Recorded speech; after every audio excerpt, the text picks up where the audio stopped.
Buraya int maxit eşittir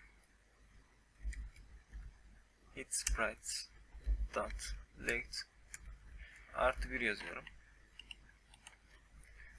Bu alt tarafa breakable number eksilsin diyoruz. Obje kırıldığı zaman breakable sayısı, yani kırılabilir obje sayısı eksilsin. Ona göre zaten oyunun bitmesini ayarlayacaktık. Ondan sonra buraya puff smoke fonksiyonu oluşturayım. Bunun bitimi nerede? Burada. Public void puff smoke deyip burayı oluşturalım önce. Else diyelim.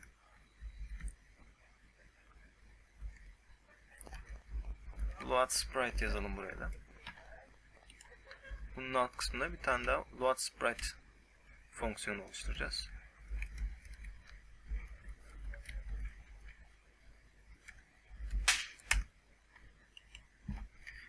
Şimdi yukarı çıkalım, yeni bir obje oluşturacağız. Bu arada breakable number'da 0'a eşitleyelim, bunu unutmadan. Public game object smoke diyelim buna. Kaydedelim, oyuna dönelim. Alt tab yapıyoruz. Buradan bricklerden birini bulmamız lazım. Şu alt tarafta yeni bir obje görüldü. Smoke yazıyor. Prefab'lardan smoke'u tutup bunun içine atıyoruz. Tekrar kodlama kısmına dönelim.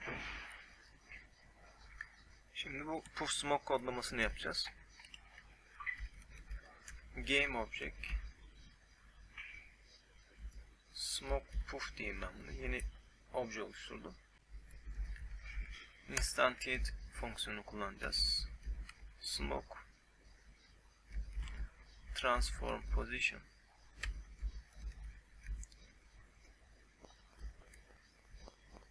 quaternion identity diyeceğiz.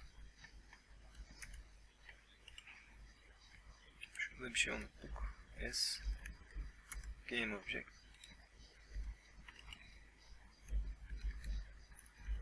smoke puff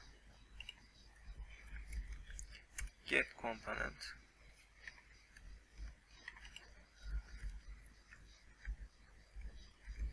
particle system start color game object get component sprite renderer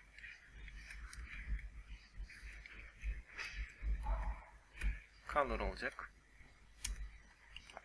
Şimdi alt taraftaki kodlamaları yapalım. Pardon. Int diyorum. Sprite info timeset timeset'in bir eksiği olacak. If diyorum.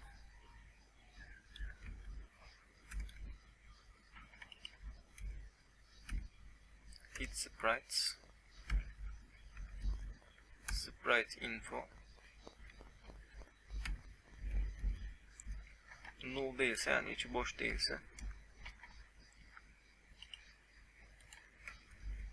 ünlem eşittir diyeceğiz. İçi boş değilse bunlar olsun. İçi boşsa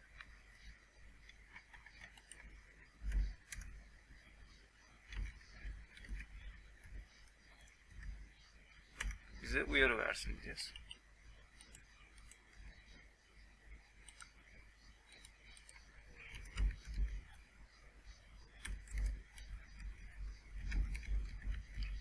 Brick sprite eksik desin mesela. Bu yaptığımız sprite info falan ne işe yarayacak? Mesela 2 vuruşta kırılan bloklarımız oldu ya. Bir vuruş olduğunda işte sprite, yani şeyi değişecek. Resmi değişecek. Daha böyle kırılmış efekti falan vereceğiz. hasar görmüş olduğu belli olacak. O yüzden bunu kullanıyoruz.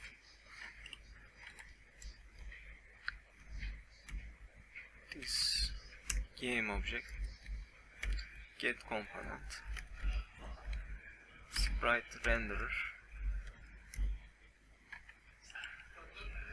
sprite it sprites sprite info diyorum. Bunu kaydedip oyuna dönelim. Buradan şimdi neler yaptık? Şu üstte greenlerin hepsini seçebiliriz. Burada hit sprites var. Bunun size'ını 1 yapalım. Burada bize bir element istiyor. Sprites'lara bakalım. Buradan tutup bu buton 2'yi sürükleyeceğiz. Hatta buradan ismini değiştirebiliriz bunun. One hit diyelim mesela buna. Burada two hit olsun. Apply diyelim.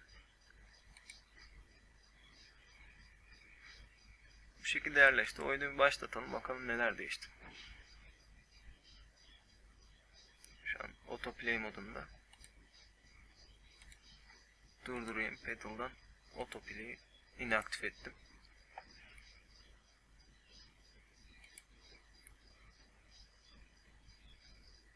Alt tarafta hata vermeye başladı. Bakalım. Konsola bakayım. Smoke'u görememiş. Şunların hepsini bir tutalım. Neredeydi? Prefab'lar buradaydı.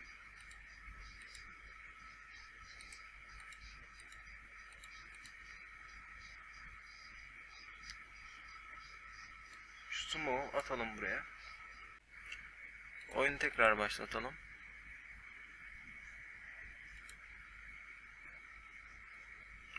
Bir kere bloğa vurduğu zaman işte şekli değişti. Bir hasar aldığı görüldü. Ben şunu durdurayım. Neredeydi pedal'ım? Autoplay modunu açayım. Tekrar başlatayım. Tabii oyun başlarken değişiklik yapınca kaydolmuyor. Autoplay'i açtım. Başlatıyorum bir yerden.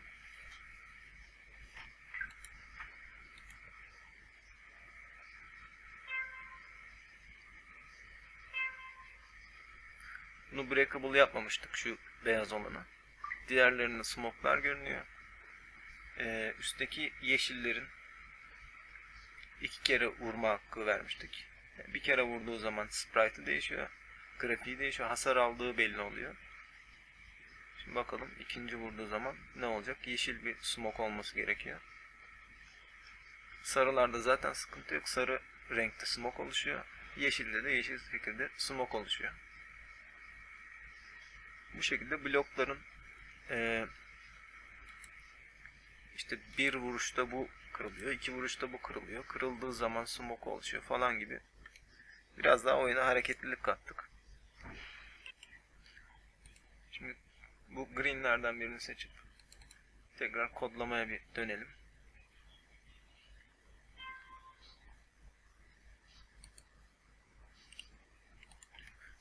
Şuraya level manager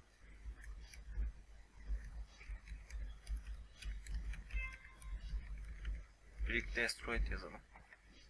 Şu anda böyle bir fonksiyon yok. Buradan yeni bir tane oluşturacağız. Public void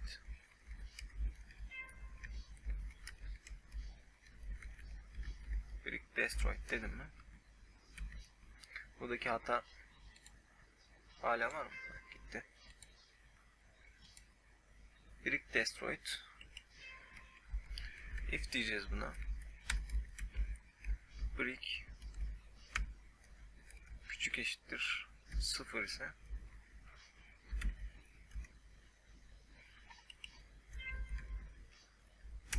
diğer levele geçecek. Load next level. Brick Breakable number tekrardan sıfıra eşit oldu. Bir eğitim videosunun daha sonuna geldik arkadaşlar. Videoyu beğendiyseniz alt taraftan beğen butonuna basmayı, yorum yapmayı ve yeni gelecek videolardan haberdar olmak için abone olmayı unutmayın.